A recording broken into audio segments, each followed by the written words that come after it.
This is Kofe FM. Kofe FM radio internet station.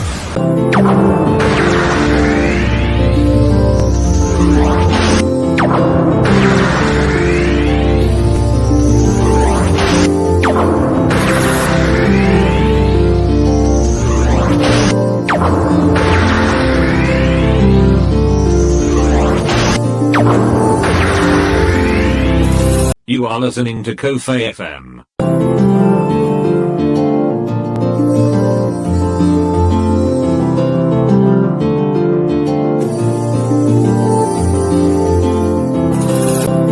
Kofe FM.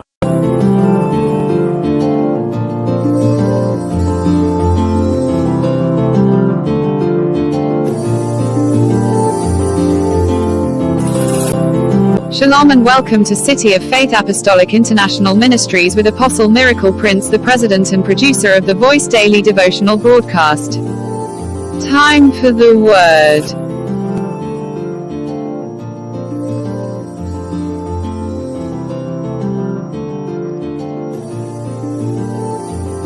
You are listening to Kofe FM.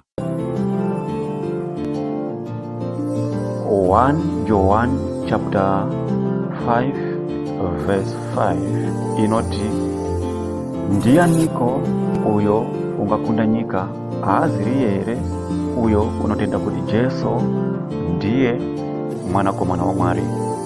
Haleluya. Ndiye nokuti kana uine kutenda ziwa kuti kutenda kwako kunaita kuti ukunde nyika, nokudapo kuti muno wega unaita chinu chake aine kutenda. Unenge aine kutenda kunokunda zose zingada kuuya kuzumurwisa. Haleluya. Nokuti unakutenda ndiye ega unokwanisa kukunda nyika. Uyo unotenda kuti Jesu ndiye mwanakomana wa Mwari, ndiye une simba rokukunda nyika kuburikiza nokutenda kwake. Haleluya. Nokuti kana muno aine kutenda uno itafanika kudada, nokuti chinu chose chano declare kuburikiza nokutenda kwake chinowana pakuti chinenge chichibudirira. Chega chano bata kuburikiza nokutenda kwake unowana pakuti chinobudirira. Chega chano taura nemuromo wake chinowana pakuti chinobudirira kuburikiza nokutenda kwake. Haleluya. Kwa unokunda nyika aaziriyere uyo unotenda kuti Jesu ndiye mwanakomana wa Mwari. Nokuti kana ukasvika pa level yekunzwisisa kuti Jesu ndiyani mukati mupenyu wako, unobva waona uchikunda hondo dzose dzaungagona kusangana nadzo mukati mupenyu wako, nokuda kwokungoziva bedzi kuti Jesu ndiye mwanakomana wa Mwari. Nokuti uyo unotenda kuti Jesu ndiye mwanakomana wa Mwari ndiye ega unogona kuti akunde nyika kuburikidza nokutenda kwake, nokuda pokuti unenge achizwa kuti Jesu ndiyani. Haleluya. Pane kunamata usingazwa kuti Jesu ndiyani, nekunamata uchiziva kuti Jesu ndiyani. Kana ukazwa kuti Jesu ndiyani, kunyanga ukawirwa nedambudziko rakakura sei mukati mupenyu wako, aumbowanikwe une kutya. Nokuti uyo unotenda uye kuziva kuti Jesu ndiye mwanakomana wa Mwari une simba rokukunda nyika, une simba rekuparadza zvinhu zvose zvakamukomberedza zvinenge zvisina maturo mukati mupenyu wake. Haleluya.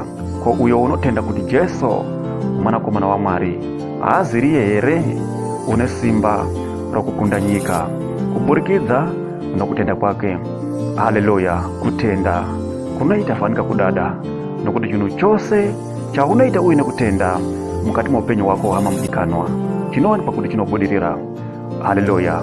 Nyaya muzuva ranhasi ndeyekuti Jesu unomuvona sani mukati mupenyu wako? Jesu unomuidzani mukati mupenyu wako? Kana uchitenda kuti Jesu ndiye mwanakomana wa Mwari, ziva kuti une simba rokukunda nyika.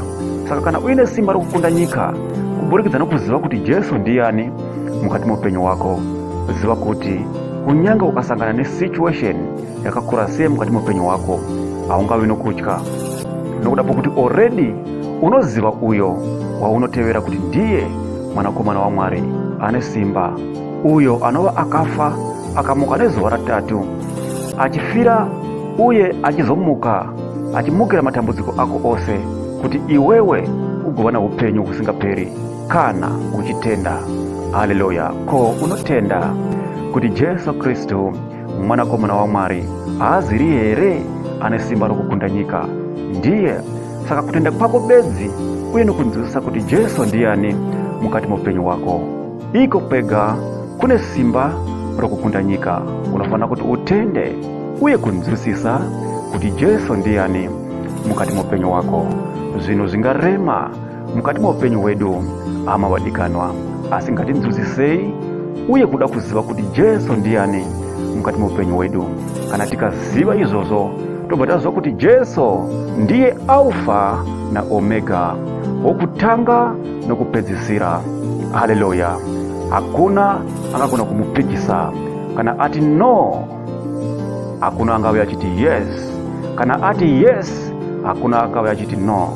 Gore rino ra 2021 Mwari wokudenga ngavakuitire zvakanaka zvakanga zvisingagoneke muna 2020. Muno mugore rino ra 2021, nokuda kwokunzwisisa kwako bedzi kuti Jesu Kristu ndiyani mukati mupenyu wako, zvinhu zvichatanga kufamba zvakanaka nezita ra Jesu. Kutenda kunoita fanika kudada, nokuti zvose zvaunodeclare, zvose zvaunotsvaga uine kutenda zvinobudirira. Haleluya!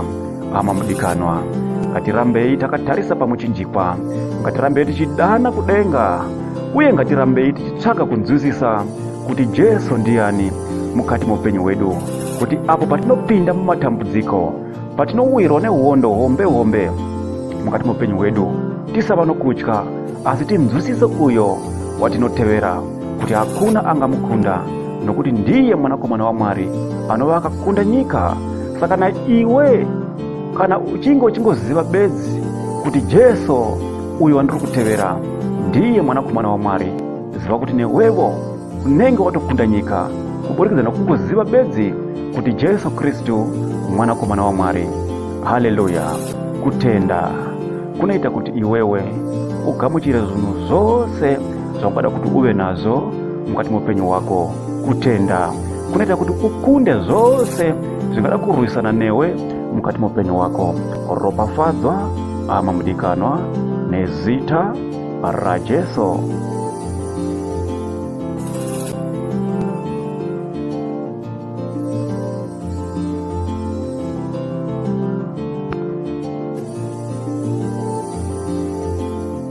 Kofe FM.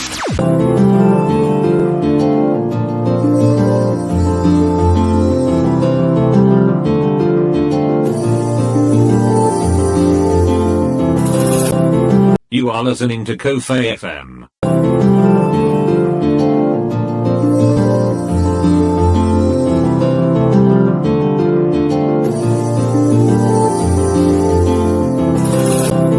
This is Kofe FM. Thank you for listening to today's daily devotional broadcast audio. We encourage you to share this audio with friends and contacts. Also, don't forget to let people know about Apostle Miracle Prince. You can download our daily devotional broadcast audio on YouTube, or you can contact us by this number +27619164897. Shalom. Let's touch lives together. To God be the glory.